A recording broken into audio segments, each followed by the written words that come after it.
पाकिस्तान अमन जो ख़्वाहिशमंद आहे। जेकॾहिं जंग मड़ी वञे थी त पाकिस्तान जंग लाइ बि हर वक़्तु तयारु आहे। जेकॾहिं जंग घुरिजे त पोइ जंग ई सही। पाक फ़ौज जे तर्जुमान लेफ्टिनेंट जनरल अहमद शरीफ़ चौधरी जो BBC खे इंटरव्यू चवे थो भारत पंहिंजे मौक़िफ़ जे करे बाहि सां खिरी रहियो आहे। पाकिस्तान ऐं भारत विच में एटमी जंग रुॻो बेवकूफ़ी हूंदी। एटमी जंग ॿिन्ही मुल्कनि जे लाइ तबाही जो कारण बणिजंदी। एटमी जंग तसवुरु न करण जोॻो ख़्यालु हुजणु घुरिजे। खुज़दार में स्कूली बस में जो धमाको 3 ॿारनि समेत 5 ॼणा शहीद। 0 पॉइंट वटि धमाको थियो। बस में सवार 80 खां वधीक ज़ख़्मी। DC खुज़दार जो चवणु आहे त वाक़िए जी जांच कई थी वञे। ISPR जो चवणु आहे त बलूचिस्तान जे इलाइक़े खुज़दार में स्कूल जी बस ते दहशतगर्दनि हमलो कयो। भारतीय सहूलियतकारनि स्कूली बस खे निशानो बणायो। ISPR मूजिबि बुज़दिलाणी कार्रवाई में मुलविस सहूलियतकारनि ऐं ज़िम्मेवारनि खे सज़ा ॾिनी वेंदी। भारत जूं प्रॉक्सीज़ बलूचिस्तान ऐं KP में नाकामी खां पोइ बुज़दिलाणियूं कार्रवाइयूं कनि पियूं। भारत जो कूड़ ते ॿधल चहिरो सॼी दुनिया जे आंदो ईंदो। वज़ीर आज़म जी खुज़दार में स्कूल बस ते दहशतगर्दनि जे हमले जी सख़्त मज़म्मत। वज़ीर आज़म तरफ़ां मासूम ॿारनि ऐं उस्तादनि जे वारसनि सां ॾुख ऐं ताज़ियत इज़हार। वज़ीर आज़म जी वाक़िए में मुलविस ज़िम्मेवारनि ख़िलाफ़ कार्रवाई जो हुकुम। वज़ीर आज़म शहबाज़ शरीफ़ जी ज़ख़्मी खे तरजीही बुनियादनि ते तिबी सहूलियतूं ॾियण जी हिदायत। वज़ीर आज़म चयो आहे त भारती सरपरस्ती में दहशतगर्दनि शागिर्दनि ऐं उस्तादनि ते हमलो कयो। भारत जी सरपरस्ती में पलजंदड़ दहशतगर्दनि खे सज़ा ॾियारी वेंदी। वज़ीर आज़म शहबाज़ शरीफ़ ऐं फील्ड मार्शल आसिम मुनीर बलूचिस्तान जे हंगामी दौरे ते कोयटा पहुची विया।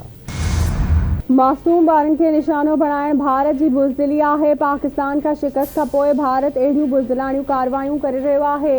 ही का हक़ जी जंग न पर भारतीय प्रॉक्सीज़ आहिनि। पाकिस्तानी क़ौम ऐं फ़ौज भारतीय साज़िशुनि ख़िलाफ़ गॾु आहे। बलूचिस्तान जे वॾे वज़ीर सरफराज़ भुट्टी जी प्रेस कॉन्फ्रेंस चयाईं अफ़गान हुकूमत दोहा में वाइदो कयो हो त उन्हनि जी ज़मीन कंहिं जे ख़िलाफ़ इस्तेमालु न थींदी। वाइदो आहे त बलूचिस्तान में अमन थींदो। हमले जो हिसाब वरितो वेंदो। रियासत पंहिंजा वसीला कुतब आणींदी। सभु कुझु करे सघे थी। भारत पाणी खे हथियार तौरु इस्तेमालु करे रहियो आहे। एटमी मुल्कनि जी जंग थी त नतीजा रुॻो पाकिस्तान ताईं महदूद न रहंदा। दहशतगर्दी मां पाकिस्तान सभ खां वधीक मुतासिर थियो। दहशतगर्दीअ मां ख़िते खे पाक करण लाइ को हल कढणु घुरिजे। ईंदड़ नस्ल पाणी ते जंग कंदा। इहो अफ़सोस जोॻो आहे। असां पाकिस्तान जो अमन जो पैगाम सॼी दुनिया में पहुचाए रहिया आहियूं। PP चेयरमैन बिलावल भुट्टो ज़रदारी जी मीडिया सां ॻाल्हियूं। चयाईं वज़ीर आज़म गैर जानिबदारानी जांच जो मुतालबो कयो। भारत जो मौक़िफ़ तमामु घणो कमज़ोर आहे। हिंदुस्तान सिंध तासिब मुआहिदे जी बनकड़ी कई। पाणी मसइले जो हल कढणु घुरिजे। पाकिस्तान जो पैगाम अमन इस्तेहकाम ऐं तरक़ी आहे।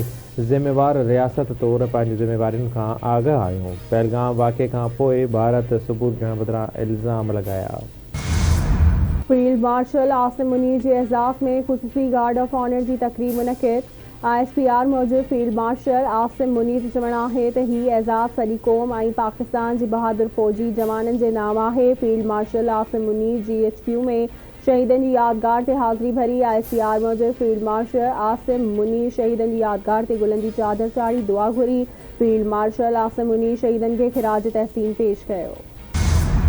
भारत ख़तरनाक बहरी तयारियुनि में मसरूफ़ आहे। इहा परेशान कंदड़ ॻाल्हि आहे त हिकु वॾी ताक़त लामहदूद इलाक़ाई बालादस्ती जे ख़्वाब बहरी तोसी पसंदी ऐं अहम सामूंडी रस्तनि ते कंट्रोल हासिल करण जी कोशिशि करे रही आहे। गॾियल क़ौमुनि में पाकिस्तान जे मुस्तक़िल नुमाइंदे आसिम इफ़्तिख़ार जूं ॻाल्हियूं चवे थो भारत दरियाउनि ते कब्ज़ो करण ऐं उन्हनि खे हथियार तौरु इस्तेमालु करण जो तरीक़ो बि अख़्तियार करे रहियो आहे जेको मुआहिदनि जी वाज़े भनकड़ी आहे। सीनियर वज़ीर शर्जील नाम मेमण पारां घरू वज़ीर ज़ियाउल हसन लंजार जी घर साड़ वारे वाक़िए जी मज़म्मत। पुरतशद्दुद वाक़िया कंहिं बि मज़हब मुआशिरे ऐं क़बूल जोगा न आहिनि। ज़ियाउल हसन लंजार हिकु बावकार सियासतदान ऐं अवाम जो चूंडियल नुमाइंदो आहे। सीनियर वज़ीर शर्जील नाम मेमण जो बयानु चयाईं घरू वज़ीर जे घर ते हमलो सिंध हुकूमत ते हमले जे बराबरि आहे। अफ़सोसनाक वाक़िए में मुलविस जवाबदारनि खे कंहिं बि सूरत में माफ़ न कयो वेंदो। कानून लागू कंदड़ इदारा जवाबदारनि जे गिरफ़्तार करे सज़ा ॾियनि। सिंध हुकूमत ऐं PP क़यादत घरू वज़ीर ज़ियाउल हसन लंजार सां गॾु बीठल आहे। सिंध जे वॾे वज़ीर सैयद मुराद अली शाह जी सदारत हेठि SICVD बाबति अहम इजलास। SICVD में 2018 में 8 लख मरीज़नि जो इलाज कयो वियो। सिहत वारी वज़ीर अज़रा पेचू होजी वॾे वज़ीर खे ब्रीफिंग चयाईं आज़ाद कश्मीर बलूचिस्तान गिलगित बल्तिस्तान KP ऐं पंजाब जा मरीज़ बि इलाज कराए रहिया आहिनि। SICVD सूबे में मुल्क जो सभ खां वॾो कार्डियक हेल्थ नेटवर्क क़ाइमु कयो आहे। वॾे वज़ीर जो इजलास खे ख़िताब चवे थो त SICVD तहत 10 अस्पतालूं 29 चेस्ट पेन यूनिट्स 813 बिस्तरा कमु कनि पिया। 14 कैथ लैब्स ऐं 9 ऑपरेशन थिएटर्स कम करे रहिया आहिनि। छा सदाई लाइ बोर्ड सां चिंबड़ियल रहण चाहियो था, सिर्फ़ करप्शन करण लाइ वेठा आहियो। तालीम जो हाल ख़राब ऐं बेड़ो गरक करे छॾियो अथव। कीअं अव्हांजा एजेंट शागिर्दनि खां A1 ग्रेड लाइ पैसा वठनि था, सभु ख़बर आहे। इंटरमीडिएट बोर्ड जे चेयरमैन रफ़ीक अहमद पल ख़िलाफ़ जांच वारी केस में सिंध हाई कोर्ट जे जस्टिस मोहम्मद इकबाल कल्होड़े जा रिमार्क्स चयाईं चेयरमैन खे 2 सालनि लाइ मुक़ररु कयो वेंदो आहे। 2 साल पूरा थी चुका आहिनि, हाणे त बोर्ड जी जान छॾियो।